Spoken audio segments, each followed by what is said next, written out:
महाराष्ट्र में शरद पवार और अजीत पवार की सियासत किस करवट बैठेगी, इसका अंदाजा किसी के लिए लगा पाना आसान नहीं है। अजीत पवार सीएम पद के लिए कमर कस चुके हैं, तो सुप्रिया सुले कहती हैं कि महत्वाकांक्षा गलत नहीं है। इन सब के बीच शरद पवार ने बड़ी बात कहकर एमवीए के भविष्य पर ही सवाल खड़े कर दिए। उन्होंने सबको चौंका दिया। उन्होंने कहा कि आज महाराष्ट्र में अघाड़ी है, लेकिन कल होगी या नहीं ये पता नहीं। मतलब साफ है कि महाअघाड़ी संकट के दौर में है। पवार ने कहा कि महाराष्ट्र में अघाड़ी है, हमारी इच्छा है कि हम साथ में काम करें, पर इच्छा से क्या होता है। आगे विधानसभा और लोकसभा चुनाव हैं और आगे अघाड़ी रहेगी या नहीं इस पर चर्चा नहीं हुई है।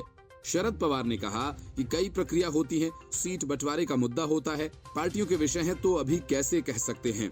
इसके पहले अजीत पवार के बीजेपी गठबंधन में शामिल होने की चर्चा के बाद शरद पवार ने पार्टी में टूट के अटकलों को लेकर कहा कि पार्टी में इस मामले पर कोई चर्चा नहीं हुई है। अगर कोई एनसीपी से अलग होने की कोशिश कर रहा है तो ये उनकी रणनीति है। शरद पवार ने कहा कि अगर हमें इस पर कोई स्टैंड लेना है तो हम इस पर कड़ा रुख अपनाएंगे। इस मामले पर कुछ भी बोलना सही नहीं है। क्यों इस बारे में पार्टी में कोई चर्चा नहीं की गई है। इससे पहले सुप्रिया सुले ने अजीत पवार के बयान का समर्थन किया था। वे राज्य में मुख्यमंत्री पद के लिए तैयार हैं और कहा कि राजनीति में महत्वाकांक्षा रखना गलत नहीं है।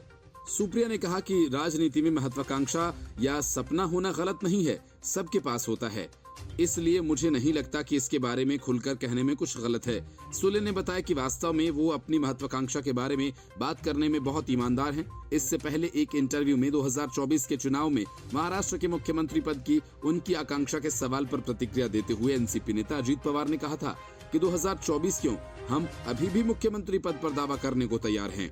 सुप्रिया सुले से पूछे जाने पर अजीत पवार के एनसीपी छोड़कर भाजपा में शामिल होने की अटकलें क्यों लगाई जा रही हैं, तो उन्होंने जवाब दिया कि मुझे ये बहुत मजेदार लगता है।